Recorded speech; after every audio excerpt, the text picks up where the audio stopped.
მადლობა რომ პასუხობთ ჩვენს კითხვებს. პირველ რიგში მინდა დღევანდელი სასამართლოს გადაწყვეტილებაზე გკითხოთ, ვინაიდან თქვენ სოციალურ ქსელშიც გამოეხმაურეთ ამ ამბავს. პროტესტი, რომელიც გრძელდება 45 დღეა, ერთ-ერთი მოთხოვნა სწორედ არის პატიმრების გათავისუფლება ახალ არჩევნებთან ერთად. ამ ხრივ ჩვენ ფაქტია რომ დღეს არანაირი წინსვლა არ გვაქვს. საღამოშიდობის დიანა მოგესალმებით, მივესალმებით თქვენს მაყურებელს. მადლობა მოწვევისთვის. დღევანდელ დღეს რაც შეეხება და უკანონოდ დაპატიმრებული ახალგაზრდების საპატიმრო შიდატოვების საკითხს, რა თქმა უნდა ეს მოსალოდნელი იყო სამწუხაროდ, იმიტომ რომ რეჟიმს და ივანიშვილს პერსონალურად ეს ადამიანები მძევლად ყავს აყვანილი და ისინი ჯერ კიდევ ჭირდება აი მისი რაღაც ესე გამაოგნებელი იდეებით გლობალური ომის პარტიასთან სავაჭროდ, ეს ადამიანები უბრალოდ ჭირდება და რაც უფრო დაამძიმებს ამ საკითხს, ფიქრობს რომ უფრო მეტ სარგებელს მიიღებს. გაცვლის კონტექსტ გულისხმობ, ამიტომ ჩემდა საუბედუროდ და სამწუხაროდ ეს მოსალოდნელი იყო, თუმცა არ შეიძლება არ აღნიშნოთ, რომ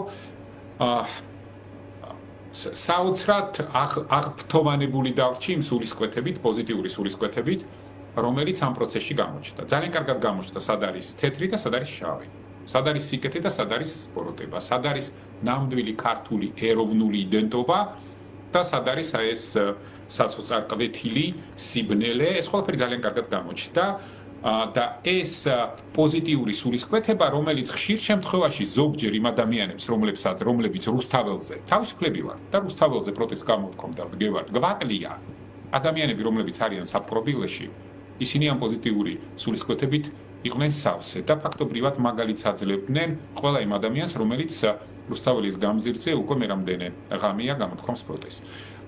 ეს ძალიან კარგი განსახიერება იყო, ძალიან კარგი სახე იყო იმის, თუ რა მოსდის რეჟიმს, სად მიდის რეჟიმი, რა დიქცა ოცნება და რა ხდება იმ ადამიანების ემოციებში, რომლებიც იბრძვიან სამშობლოსთვის, რომლებიც იბრძვიან დამოუკიდებლობისთვის, თავისუფლებისთვის, ფასეულობებისთვის, ევროპისთვის და საბოლოო ჯამში იბრძვიან ნამდვილი ეროვნული კულტურული იდენტობის გადასარჩენად. მე ეს ყველაფერი დავინახე დღეს და უზომოდ ამაყივარამი დროის საკითხია ეს და ყველაზე ბედნიერი ვარ იმით, რომ ახალგაზრდებს ამ ბიჭებს გააზრებული აქვთ. რა საკეთებენ, რატომ აკეთებენ, მიზანი რა აქვთ, რას ემსახურებიან.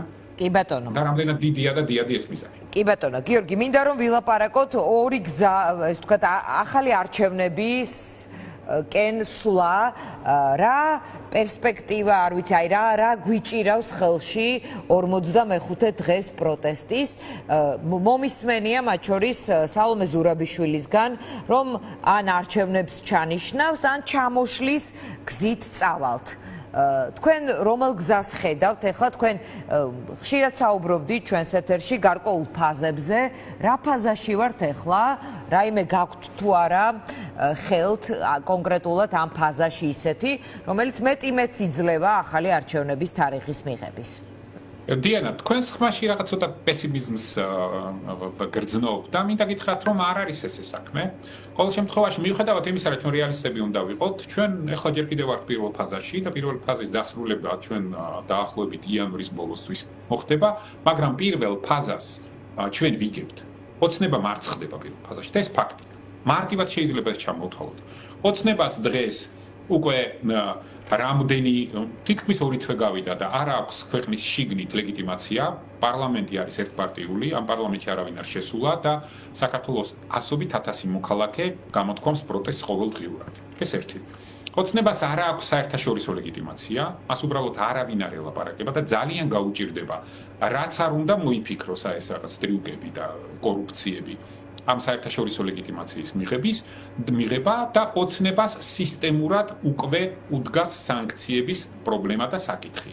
იმიტომ რომ როდესაც სახელმწიფო მოხელეებს ასანქცირებენ, პირდაპირ ბმით, რომ ისინი არიან რუსეთთან დაკავშირებული, ან ისინი არიან კორუფციასთან დაკავშირებული, ან ძალადობასთან დაკავშირებული.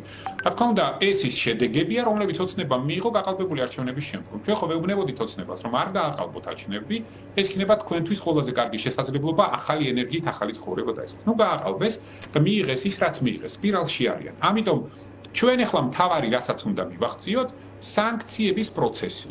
არა სახელმწიფოსი და საქართველოს მოქალაქეების, არამედ ინდივიდუალურად ყველა დამნაშავე ადამიანის უნდა გაგრძელდეს, ეს ერთი და ეს მითი და რას მოიტანს ეს? აი სანქციების პროცესმა აქამდე რამ ივანიშვილი დაასანქცირეს. ნუ ყველაზე გამაფრთხილებელი სანქცია მაშინ ასე ვთქვათ. დაასანქცირეს ასე ქვია ფაქტობრივი მოცემულობა ეს არის. კი ბატონო, გეტყვით რა უნდა მოხდეს. მიზანი რა უნდა იყოს.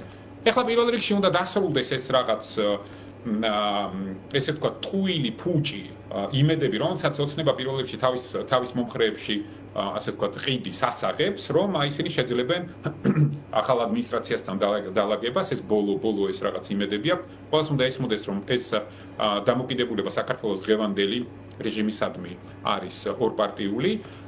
რა მოხდება შემდეგ?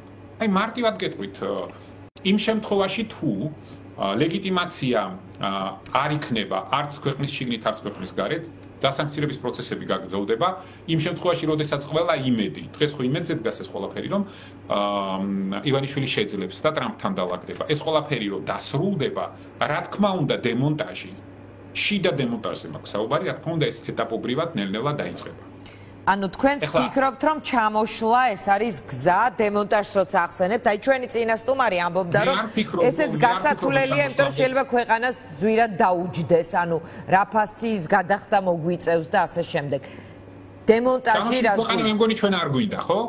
ჩამოშლ ქვეყანას ჩვენ არ გვინდა ცხოვრება, ისევე როგორც ჩვენ არ გვინდოდა ცხოვრება დასანქცირებულ ქვეყანაში, ხო? ესეც ხო არ გვინდა. არც არანამდვილად. ჩვენ ახლა კი, ჩვენ ყოველთვის ვამბობთ კიდევ ერთხელ გავიმეორებ, ჩვენ ბევრი რამე უნდა გავაკეთოთ ის, რასაც ნორმალურ მდგომარეობაში და ნორმალურ ქვეყანაში ხელისუფლება უნდა აკეთებდეს, მაგრამ არ ყავს ჩვენ ეს ნორმალური ხელისუფლება, ხო?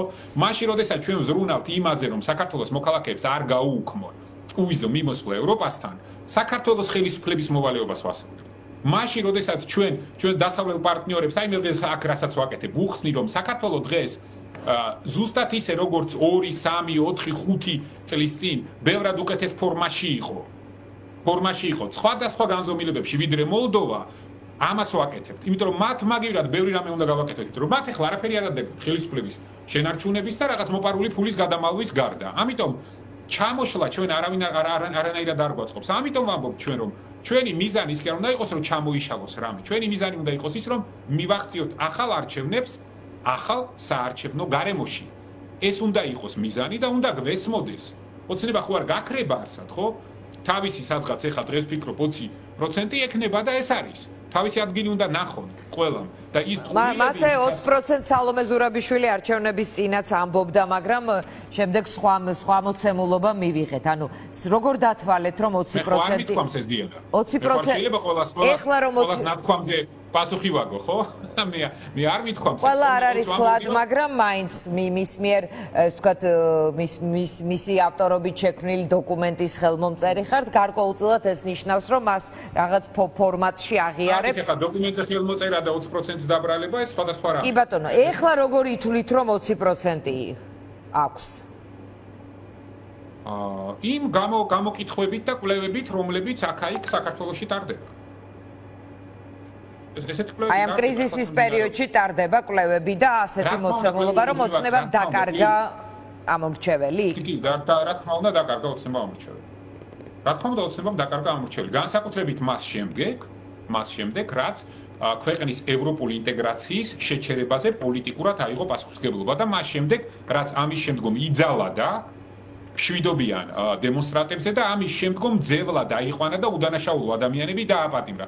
თუ ამ ნაბიჯების შემდგომ ოცნებამ ხმები არ დაკარგა, მაშინ უნდა დავანებოთ თავი ყველაფერს და ვთქვათ, რომ ჩვენ კიდევ გვჭირდება ბევრი ეტაპი გავიაროთ იმისთვის, რომ ნორმალურ საზოგადოებას დავემსგავსოთ. და მე ასე არ ვთვლი. მე ვთვლი, რომ ჩვენ რასაც ვაკეთებთ დღეს რუსთაველის გამზირზე, ეს არის ის, როგორ იქმნება ნორმალური თანამედროვე ღირსეული ევროპული საზოგადოება. და ჩვენ თუ ახლა ვთვლით, რომ მიუხედავად ამისა ყველაფრის არაფერი არ ხდება და ჩვენ წინ არ მივდივართ, ეს ძალიან დიდი შეცდომაა. მარტივი რამოდენიმე რამ ჩამოგითვალეთ, ხო? ოცნებას დღესაც არ აქვს. თქვენ ხო არ გავიწყდება დიანა ის, რომ თვენახევრის უკან ყველა იყო სკეპტიციზმით სავსე, რომ ვიღაცა შევიდოდა პარლამენტში. პარტია თუ არ შევიდოდა, ოცნება ვიღაცას ინდივიდუალურად შეძლებდა და მოისყიდა. ამის შემდგომ იყო რომ აი ვიღაცას უნგრეთი მაინც იმას და რაღაცას მაინც მიაღწევენ და ლეგიტიმაციას მიიღებენ. მიიღეს? უნგრეთიდან კი მიიღეს, მაგრამ ეს არ კმარა. ამას ხო არაფრის, ამას ხო ფასი არ აქვს ახლა. ეგრე რახან უნგრეთი ახსენეთ. ფული გადაიხადა და ვიღაცა სტუმრებსაც ელოდებოდა, მაგრამ ისინიც ვერ ჩამოვიდნენ. და იქ ნატოს იმას რა ქვია, ხელმძღვანელმა ფორმალურად, როცა ესე რამშტაინის შეხვედრაზე კი ბატონო. რა უნდა ხა ჩვენ ხო სერიოზულ თემებზე საუბრობთ. თქვენ ფიქრობთ რომ ეუთო საპარლამენტო ასამბლეის ხელმძღვანელი გადახდილი ფულით ჩამოდიოდა? შემოტყუებით როგორც მინიმუმ. შემოტყუებით როგორც მინიმუმ. ამიტომ ეხლა ამ ემოციურ დეტალებს თავი რომ დავა, მე დარწმუნებული ვარ, რომ ჩვენ შედეგი გვაქვს. და უფრო მეტიც, აი უბრალოდ მარტივად დღეს ჩემს ერთ კოლეგასთან ერთად დავობდით. და კითხვა იყო ასეთი საბოლოო ჯამში. ბოლო 2 თვის განმავლობაში. ოცნება, როგორც ორგანიზმი. ხო არ მინდა ახლა პარტია, რეჟიმი რაღაც. აი რაღაც წარმონაქმნი. ხდება თუ ძლიერდება.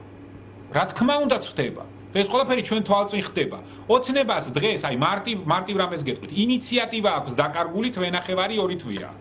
აი ახლა გუშინ წინ ცადეს ინიციატივის დაბრუნება და რითი ისევე ცადეს ინიციატივის ნაციონალურ მოძრაობას გავასამართლებთო. გავასამართლებთ. ხა აი მარტივი ხა ამ თემას უნდა შევეხო. როგორ წარმოგიდგენიათ ხა საქართველოს რატო თქვეს ეს?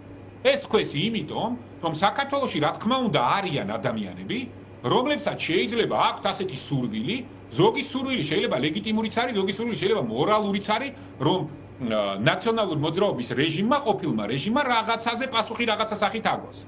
მაგრამ როგორც კი ამ ნაბიჯების გადადგმას პოლიტიკურად იქნება ის თუ სამართლებრივად იწყებს ახალი რეჟიმი, რა თქმა უნდა ეს ყველაფერს აზრს კარგავს.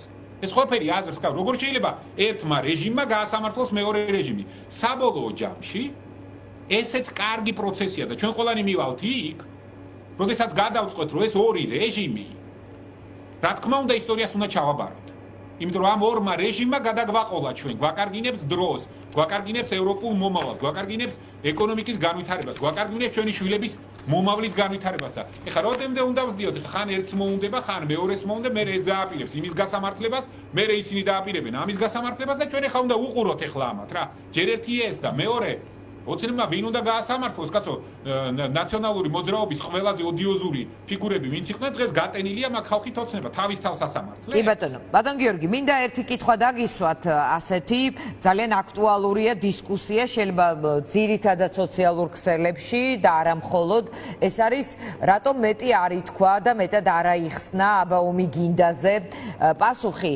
მე თქვენი გუნდი ამ ხრივ გქონდათ ეს ეგ თემა, ვინც მშვიდობაზე ომზე გილაპარაკიათ, ლოზუნგათაც იყო თუ არ ვწდები, გქონდათ, მოკლედ ამ ხრივ შეიძლება გქონდათ ეს თემატიკა უფრო მეტად, მაგრამ მინდა ასე დავსვა ახლა კითხვა, როგორ ხედავთ საქართველოში მშვიდობის შენარჩუნების პერსპექტივას, ახალი არჩევნების ან არჩევნებში გამარჯვების მოპოვების, აი თქვენ რომ იყოთ გადაწყვეტილების მიმღები პირი, როგორ ხედავთ მშვიდობის შენარჩუნების პერსპექტივას ახალი ადმინისტრაციის მოსვლის შემდეგ, აი ტრამპის განცხადების ფონზე თუნდაც ბოლოს, რომელიც მან გააკეთა, რომ აი ესმის ვლადიმერ პუტინის და უკრაინის ნატოში სწრაფვა გახდა გარკვეულწილად, მოკლედ როგორც ომის მიზეზი.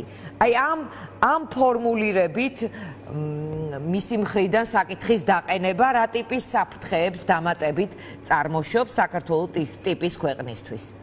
მოდით შევთანხმდეთ, რომ ჩვენ უნდა დავანებოთ თავი გადაფასებას სხვა ქვეყნების და სხვა სახელმწიფოების ყოველდღიურ ზეგავლენას ჩვენ ცხოვრებაზე.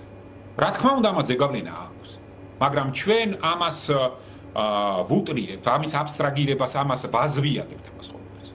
ამას უნდა დავანებოთ თავი და უნდა გვესმოდეს, რომ ჩვენი ყოველდღიური ცხოვრება და ჩვენი ხვალინდელი დღე პირველ რიგში ჩვენს ხელშია.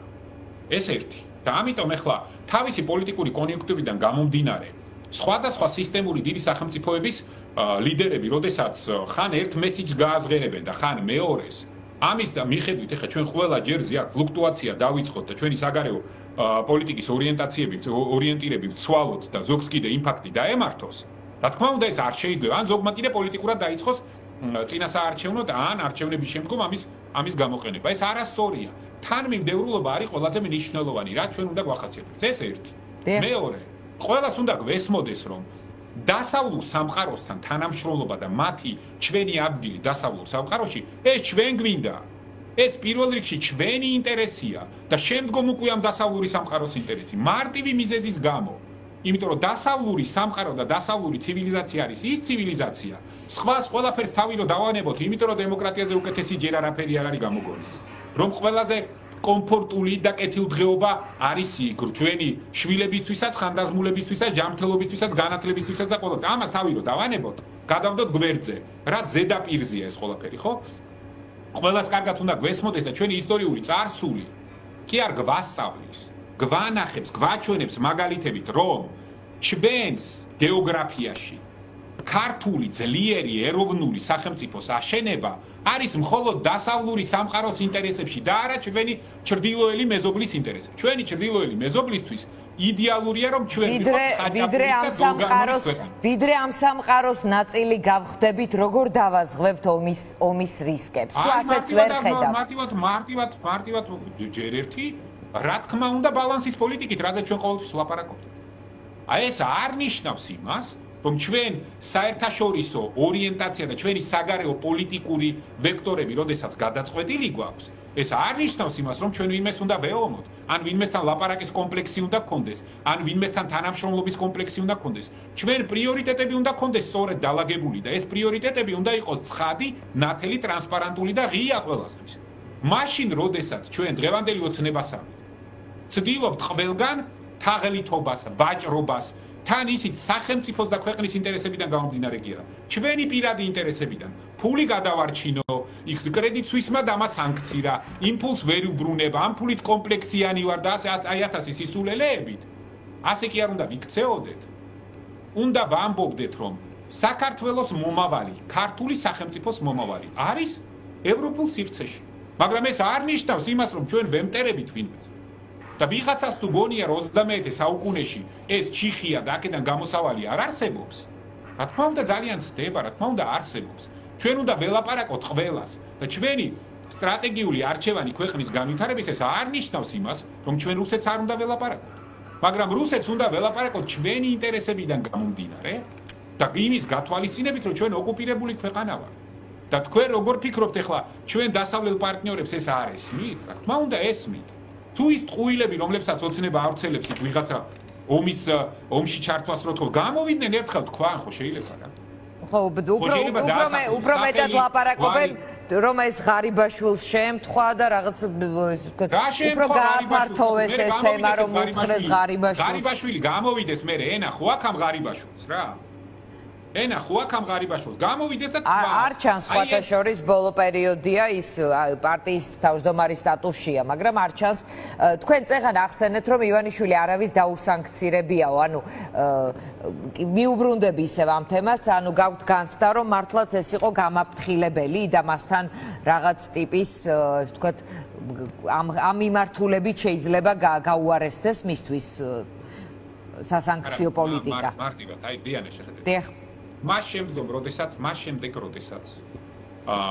სტრატეგიულმა პარტნიორებმა დაასანქცირეს რამოდენიმე ძალოვანი სტრუქტურის ხელმძღვანელი და თანამშრომელი, მაშინ როდესაც შენ ამ ადამიანებს აწინაურებ, აჯილდოვებ და ამბობ, რომ თუ მათ რაიმე ფინანსური ან ეკონომიკური ზიანი მიადგემათ, ამათ მე და თქვენ ავანაძღაურებთ საქართველოს ბიუჯეტიდან, რა თქმა უნდა ეს იყო მესიჯი და სიგნალი, რომ მე ვდგავარ ამის უკან. და მიიღო ის რაც მიიღო. ვიღაცას ხო არ გონია რომ ეს ეხა რაღაც ალოგიკურია და ხო ვიღაცა ხო არ ფიქრობს რომ ჩვენ ვართ თბილისში მარტო ლოგიკურები და სხვას არ ესმის მიზეზშედეგობრივ კავშირებს სხვა ვერთულის. ეს კიდევ ძალიან თავშეკავებული ნაბიჯი იყო. ეს იყო ძალიან თავშეკავებული ნაბიჯი იმ პროვოკაციასთან შედარებით, რაც განზრახ გამიზნულად დაგეგმულად მოაწყვეს. კი ბატონო. რა თქმა უნდა ეს იყო ძალიან თავშეკავებული ნაბიჯი. აი ამ კრიზისის კულმინაციას და შესაბამისად ახალ არჩევნებზე ივანიშვილის დათანხმებას რა ვადებში შეიძლება ამის მოლოდინი არსებობდეს? აი რა ფაქტორებზე იქნება ეს გამოკიდებული? ეს არის ჩემი ბოლო კითხვა. დიახ. თავი რომ დავანებოთ მოლოდინებს, თავი რომ დავარებოთ, აი მოლოდინებს და რაღაც მარჩიოლობას. ჩვენი მიზანი უნდა იყოს, რომ შემდეგი 2 თვის განმავლობაში, ჩავთვალოთ, რომ იანვარი დასრულებია. მარტი-აპრილის განმავლობაში ჩვენ უნდა მივახციოთ პოლიტიკურ შეთანხმებას. ფებრვარი არ გამომიტოვოთ. დიახ. ფებრვარი-მარტი კი ბატონო. კი ბატონო. კი ბატონო. ჩვენ უნდა მივახციოთ პოლიტიკურ შეთანხმებას. ეს უნდა იყოს ჩვენი მიზანი. ეს უნდა იყოს ჩვენი მიზანი და რომ მივახციოთ პოლიტიკურ შეთანხმებას ახალი არჩევნების ახალ გარემოში დატარების შესახებ. რა თქმა უნდა, ოპოზიციამ და ხელისუფლებამ ჩართულობით ოპოზიციამ ხელისუფლებასთან, თქვენ ხელისუფლებასთან, არა? არა, ეს არა, უყურეთ, ეს ხო უკვე ამ კრიზისმა საქართველოს ფარგლები უკვე დატო. ხო? ოპოზიციის და ხელისუფლების ყველაზე დიდი პრობლემა რა არის? ნდობა აღარ არის. რა თქმა უნდა, როდესაც არ არის ნდობა, ქვეყნის ინტერესებიდან გამომდინარე, აქ გარკვეული მედიაცია იქნება საჭირო. იმიტომ რომ აქ გარანტიები საკმაოდ რთულია. ეს არ არის მარტი თან ქვეყანას აქვს გამოცდილება აგერ შარმიშელის, როგორ გადააგდეს ის კაცი, ხო გვახსოვს ეს ყველაფერი, ხო? პარტნიორების ჩართულობით, ეს ევროპელი თუ ამერიკელი, მგონი გვისაუბრია ამ თემაზე, მაგრამ კიდევ ერთხელ ეს დეტალებია. ეს დეტალებია, დიანა. მთავარი ამოცანა უნდა იყოს, რომ საქართველო უნდა დაუბრუნდეს პირველ რიგში ჩვენთვის ნორმალურ მდგომარეობას, ნორმალურს, არანორმალურ გიჟების მდგომარეობას კი არა, ნორმალურ მდგომარეობას, რაც ნიშნავს შემდეგ 2 რამეს. ეს არის ნორმალური არჩევნები და ქვეყნის დაბრუნება ნორმალური ევროპული განვითარების გზაზე. ეს არის რასაც ჩვენ უნდა მივახციოთ და მე ვფიქრობ, რომ ამ გზაზე თუ გავითვალისწინებთ ჩემს მოკრძალებულ ფაზების თეორიას, პირველ ფაზაში ჩვენ ძალიან კარგად მივდივართ პირველი ფაზის ამოცანებს, ჩვენ ვახცევთ, მერწმუნეთ, რომ სულ მალე თუ ასე არ მინდა ახლა წინასწარ საუბარი, ჩვენ შეგვეძლება ვთქვათ, რომ პირველ ფაზაში ოცნება დამარცხდა. იმიტომ რომ ჩვენ როდესაც დავჯდებით იანვრის ბოლოს და შევაფასებთ. სად ვიყავით 7 ოქტომბერს 26-ში არჩევნები იყო. 7 ოქტომბერს არა. მაგას დავანებოთ ამი, არჩევნების წინა დღე მაინტერესებს. 25 ოქტომბერი იყო არჩევნები. 25 ოქტომბერს სად ვიყავით? და დღეს სად ვართ? და ეს ანალიზი ექვემდებარება. ეს ანალიზი ექვემდებარება. ჩვენ მივხვდებით, რომ ჩვენ ქართულმა საზოგადოებამ მიუხედავად იმ დიდი გამოწვევებისა, სიმძიმეებისა, კიდევ ბევრი პრობლემისა, რომელიც ოცნებამ თავისი სისულელით და მავნებლობით ქვეყანას შეუქმნა, ამ კონკრეტულ პირობებში წარმატებას მიაღწია. კარგი, ჩვენი წარმატება ხო? ჩვენი წარმატება ხო რა არის? ჩვენი წარმატება არის დავიცვათ საქართველოს ჩვენი ქვეყნის არჩევანის უფლება და ჩვენი ქვეყნის ევროპული განვითარების უფლება. ეს 2 რამე უნდა დავიცვათ. ხო? და რა თქმა უნდა ახლა ხო არ უნდა დაუბრუნდეთ, მაგრამ თვეში საერთაშორისო პარტნიორების ჩართულობით პოლიტიკური შეთანხმება ხელისუფლებასთან ეს ახალი არჩევნების თარიღზე ეს ჩავთვალოთ, რომ არის მეორე ფაზის მთავარი ამოცანა, რომელიც დაახლოებით უნდა იყოს გაზაფხულის შუაში. კი, და ამას უნდა რა თქმა უნდა, ჩვენ კი ვსაუბრობთ არჩევნებზე, მაგრამ გაითვალისწინეთ ერთი რამ, დიანა, რომ ახალი არჩევნები ძველ საარჩევნო გარემოში კარგავს ყველანაირ აზრს. კარგავს ყველანაირ აზრს. არ შეიძლება ახალი არჩევნები ჩაატაროს იგივე CSKOM. იგივე SUSMA, იგივე სახალხო დამცველმა, იგივე პერსონალურ მონაცემთა დაცვის ინსპექტორმა, იგივე საზოგადოებრივი პარტიის პოზიცია ამ ხრივ. სალომე ზურაბიშვილს როგორ მოიხსენიებთ თქვენ როგორ აღიქვამთ ახლა მას რა სტატუსში? რას ნიშნავს როგორ მოიქცევით? ერთხელ პრეზიდენტი ყოველთვის პრეზიდენტია, დიანა.